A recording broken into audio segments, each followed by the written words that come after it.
What's up? Welcome into your daily Buckeye Blitz for a Monday. Let's kick the week off right. We are getting close, folks. Less than 2 weeks away from the game with the Cheaters.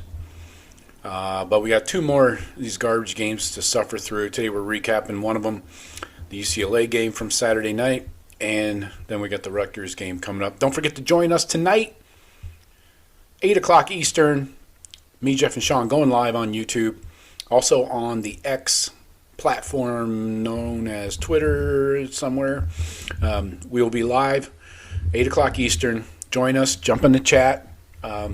Let's get some comments and questions going. Me, Jeff, and Sean will address all of them. So right now, though, I'm talking offensive grades. Let's talk stats. We got snap counts, grades, all the stuff here. So the Buckeyes roll 48-10. This game was never close, obviously.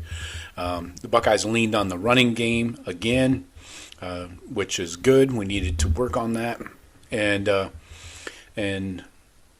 special teams showed up. Hey, how about that? We'll talk about special teams tomorrow, I think, as part of the defense. But Buckeyes cruise despite limited reps for Jeremiah Smith and 0 snaps for Tate. So some of the big takeaways was Bo Jackson's best game yet as a Buckeye. James Peoples had a little breakout moment. The offensive line seems to be stabilizing, and the receiver depth has kind of stepped up. Wasn't perfect, but we'll get into that. Let's start off with the quarterbacks. For Julian Sayin, I'm going a B for his grade. 23 of 31 passing, 74% completion percentage. Just 184 through the air. 1 touchdown, but 0 turnovers. Take that every week. This was his first game since Illinois where he completed less than 80% of his passes. Yeah, it's been a while. He had some rare misses on some open targets 2 weeks in a row. You could chalk it up to timing with the young guys. The little ankle injury, minor thing, might be part of it. But he took care of the ball, worked through his progressions. Sayin didn't force anything, so Sayin played the first 3 quarters. He played 59 snaps total. So his distribution really was the story here. What do we have? 2, 4, 6, 8, 9 receivers. 9 receivers getting completions. Brandon Inniss leading the way. And talk about, we'll get to Inniss in a sec. Let's finish up on Julian Sayin and Lincoln Keenholz. So 9 different receivers. And Jeremiah was out before halftime. And then Lincoln Keenholz came in and he was 3 for 3. 34 yards. Led a touchdown drive in the fourth quarter. What more could you ask for from the backup quarterback? He lowered the shoulder on a QB run to the sideline there. Showed some physicality. We'd love to see that. And talking about the receivers, continuing there, I got to go B-. I was not overly impressed with everybody. Looking at the stats, like I said, 9 receivers. Inniss had 7 targets, 6 catches. Max Klare, 6 targets, 5 catches. Inniss had 30 yards. Klare, 26. Jeremiah Smith, 5 targets, 4 catches with an insane one-handed grab. Then he was credited with a catch where it looked like it fell between his arms, but hey, we'll take it. It's about time we get a call. Mylan Graham, 7 targets, 3 catches. He's got to work on that, just 40 yards. Bryson Rogers showing up. 3 targets, 2 catches, 27 yards and a touchdown. Nate Roberts getting a couple targets and 24 yards. Isaiah West helping out in the pass game with a couple targets and 12 yards. Quincy Porter, look for him in the future. This guy's your next big-bodied receiver. 1 catch for 14. James Peoples, 1 for 5. So going back to Brandon Inniss, though, I wanted to point out he didn't have huge numbers, just 30 yards, but when he does make a catch, he's picking up a first down typically. 3rd and 4, he has a catch for 8 yards, picks up the first. 4th and 5, catch for 7 yards, picks up the first. Then what we have here? Nothing. 3rd and 7.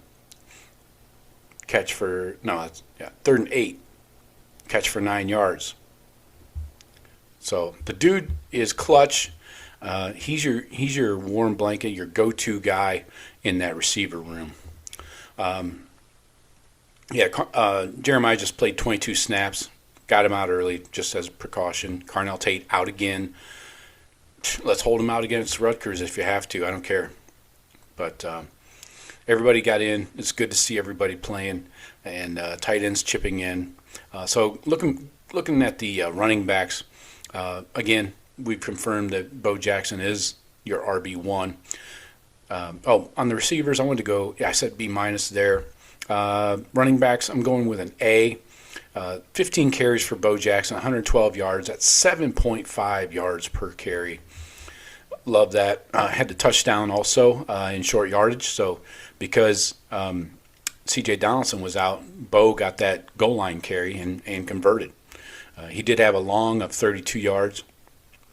Isaiah West, 8 carries, 61 yards and a touchdown. He had a long of 38. He had a 7.6 average. James Peoples, the Hurdlemeister, 6 carries, 42 yards, 2 touchdowns. One of them on that hurdle, 7-yard average.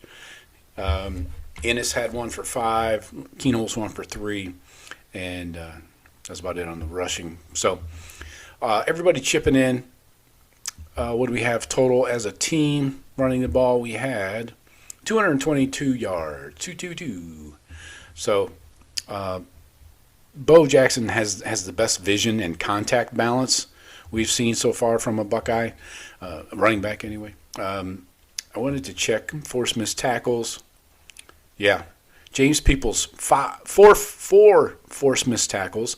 Bo Jackson, 5. Isaiah West, 2. That's a total of 11. That's got to be like a season high for the group.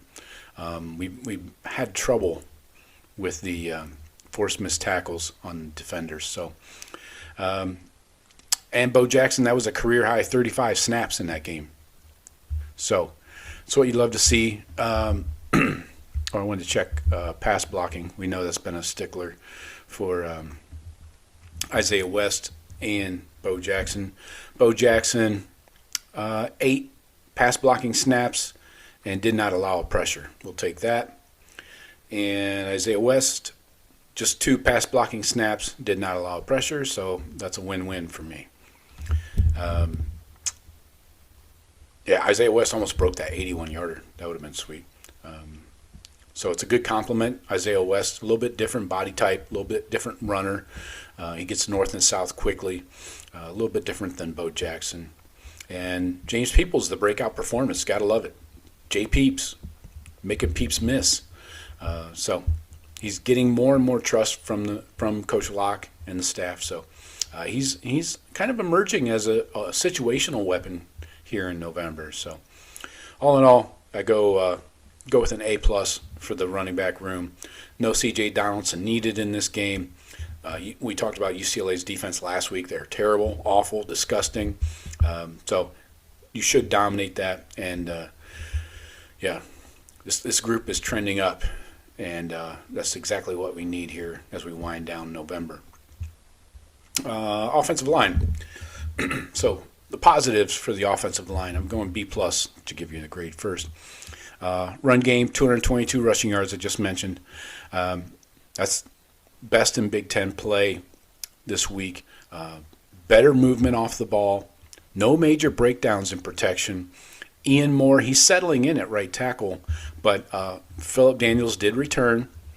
In the right guard battle, first time all year that Tegra did not start at right guard. Gabe VanSickle got 44 snaps to Tegra's 26. So the O-line staff here is clearly looking for somebody that's reliable as we get into this Michigan game in a couple weeks. So Sarabeld, Montgomery, Hinsman all played 59 snaps. Daniels returned and played 57. And then the second team O-line got one full drive together with even Ian Moore, Ethan Onyanwa, Gabe VanSickle, and Justin Terry, and somebody named Kima Kemma. I don't know what the fuck that is. Never heard of him. But anyway, looking at the blocking grades, pass blocking, we only allowed 2 pressures the entire night. Gabe VanSickle did get credited with 1, and Carson Hinsman with 1 that was a hit on the quarterback. So everybody graded out pretty well in pass blocking.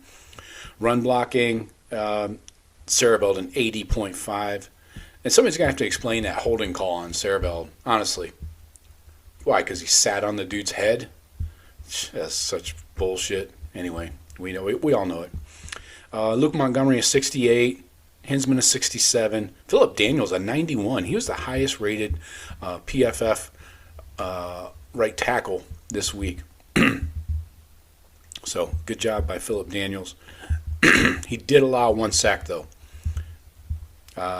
Gabe VanSickle, okay. A 57 in run blocking. Looking down the list here, tight ends were all mediocre in run blocking, like under 60. So that's not great.